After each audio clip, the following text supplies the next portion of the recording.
Vamos ver juntos as provas daquele acordo da Lei 13.954. Vocês lembram que militares ficaram de fora dos eventuais benefícios da Lei 13.954 e que seria feito algum tipo de medida para que eles fossem reincluídos ou que eles fossem minimamente compensados logo depois da aprovação da Lei 13.954, e isso não ocorreu.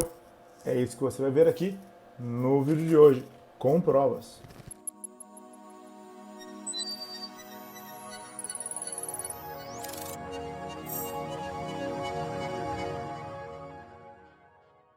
Bem-vindos de volta. Se você for novo por aqui, pausa o vídeo agora, se inscreva no canal aqui embaixo, ative as notificações, deixe seu like, compartilhe nosso conteúdo e comente. Sabe seu comentário? Não vira um Augusto Leitão Responde. Passe nas nossas redes sociais, nós temos o meu Facebook e o meu Instagram, o @Augusto Leitão. Lá você encontra trailers, vídeos e algumas frases que você pode salvar e compartilhar. É o @Augusto Leitão, me segue por lá também. Conheça o meu site, augustoleitãoadvocacia.com.br, e faça tudo isso que eu falei para que o YouTube entenda como relevantes nossos vídeos, como relevante o nosso conteúdo, e entregue ele sempre para você e para mais e mais pessoas. Muito bem. Antes de iniciarmos o nosso conteúdo aqui, eu queria dizer aos senhores nosso e-mail, atendimento@augustoleitãoadvocacia.com.br. Para quem não pegou, atendimento@augustoleitãoadvocacia.com.br. Só retomando aqui, porque vocês já sabem disso, já tem vídeos no canal no passado sobre isso. A Lei 13.954 prejudicou muitas pessoas, certo? Dentre elas, prejudicou mais pessoas, né? Mais algumas do que outras. E aí estou falando de praças militares do quadro especial, dos quadros especiais, ex-combatentes, dependentes de ex-combatentes. Essas pessoas mais prejudicadas e que ficaram quase sem nenhum tipo de benefício e participaram somente da parte ruim da Lei 13.954, deveriam ter tido alguma medida compensatória ali pelo mês de janeiro, fevereiro. Eu estava na praia em janeiro quando eu ouvi isso no rádio, que seria formado um grupo de trabalho, e isso infelizmente não aconteceu. Isso foi acontecer lá no meio do ano, em junho, julho, e acabou que o conteúdo foi muito bem elaborado, muito bem feito, e esbarrou no Poder Executivo da época, lá em 2020, 2021. Queria fazer uma pausa aqui e convidar você, militar, pensionista militar, para um evento conjunto que vai acontecer no dia 27 de abril desse ano, lá na sede da OAB. É um evento conjunto da Comissão de Direito Militar da ABA Rio de Janeiro, Associação Brasileira de Advogados, com a Comissão de Direito Militar da OAB Rio de Janeiro. Vai ser no dia 27 de abril, lá na sede da OAB, às 9 horas da manhã. Vai ser um evento gratuito, mas você precisa se inscrever e o link está aqui na descrição. Eu queria dizer a você que se trata de nulidades em processos administrativos das Forças Armadas. E o que é que isso tem a ver com você? Tudo, porque tudo o que acontece nas Forças Armadas, no âmbito administrativo, é feito pelo formato na via de processos administrativos. E quando ocorrem erros, excessos nesses processos, nós podemos ter nulidades que devem ser resolvidas, devem ser sanadas pelas próprias pessoas que estão gerindo o processo, pela própria administração pública ou pelo Poder Judiciário. Então nós vamos discutir durante uma manhã toda esses processos e essas nulidades.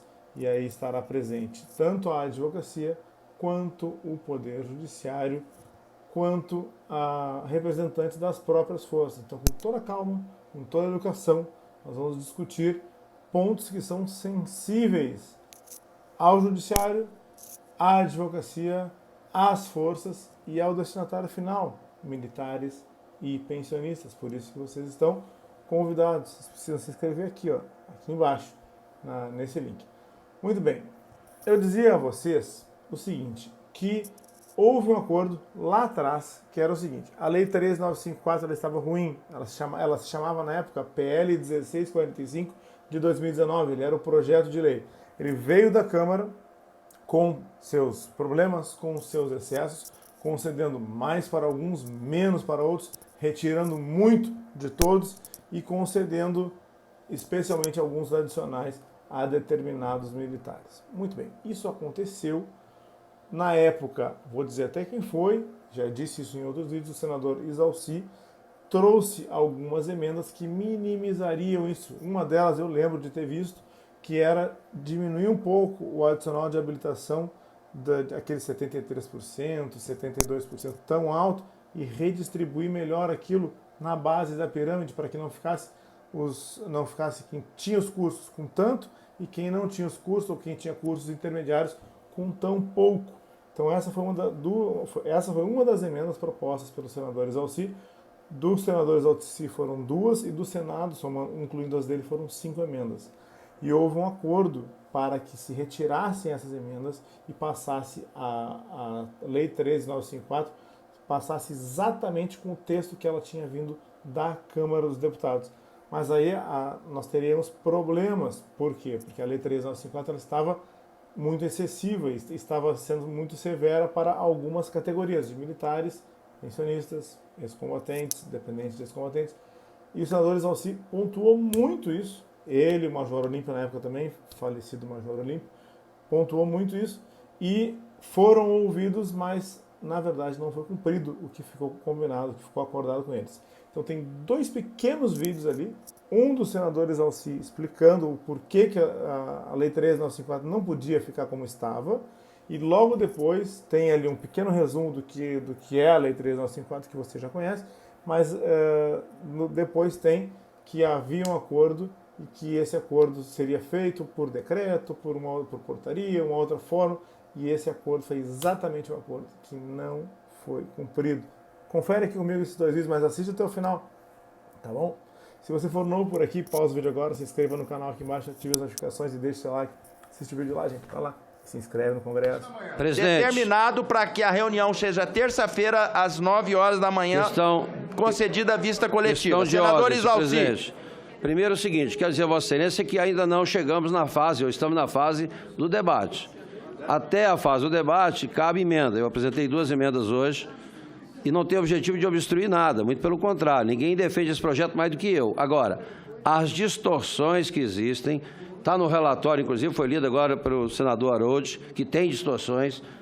Eu preciso, e que Vossa Excelência possa ajudar nisso, né? Eu preciso que, já conversei com o Major Olímpio, que se dispôs aí comigo e as associações e mais algumas pessoas, nós precisamos, numa audiência com o presidente, já vamos passar, o Major Olímpio já passou o recado para o general Ramos, porque a gente tem que assumir o compromisso, o governo tem que assumir o compromisso de resolver essas distorções graves que existem aí. Não queremos que isso volte para a Câmara de forma alguma, mas assim como aconteceu em várias matérias, o governo precisa assumir compromisso de que distorções óbvias, a gente precisa contornar. Então, eu vou pedir aqui o Major Olímpio, inclusive, para que possa me acompanhar, se o senador Harold também, mas a gente precisa de uma reunião com o presidente da República, que é militar, que sempre defendeu, né, na Comissão de Defesa Nacional, e a gente trabalhou junto 2 mandatos sobre isso, mas ele precisa conhecer mais detalhado essa distorção que precisa ser corrigida.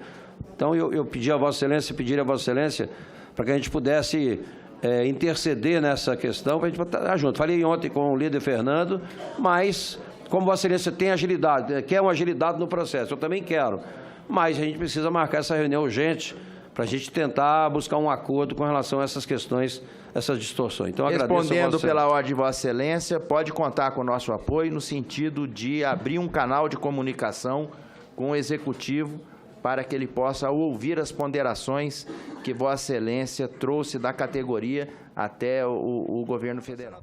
Aqui no Senado, depois de um acordo entre os líderes partidários para que a tramitação fosse mais rápida, a proposta passou somente pela Comissão de Relações Exteriores antes de ir à análise do plenário.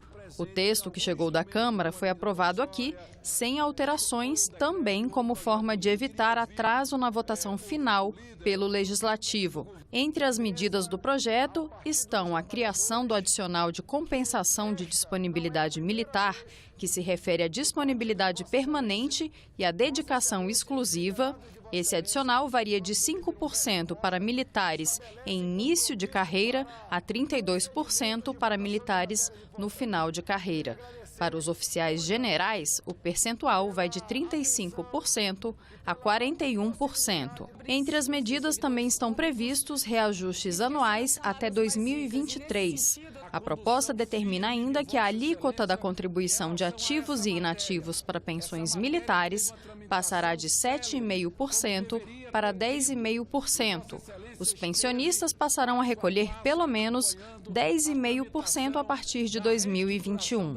E uma outra mudança do texto é o aumento do tempo de serviço mínimo para aposentadoria de 30 para 35 anos. Agora, a proposta vai à sanção presidencial. Também por um acordo entre os partidos, ficou decidido que será criada uma comissão em janeiro para tratar de correções para alguns segmentos da carreira militar que se sintam prejudicados. O grupo de trabalho será formado por técnicos dos Ministérios da Economia e da Defesa e por parlamentares. As eventuais correções poderão ser feitas por decretos ou por projetos de lei. E o plenário aprovou também um projeto que prorroga até agosto de 2032 a possibilidade de estados concederem isenção de ICMS para templos religiosos e entidades beneficentes.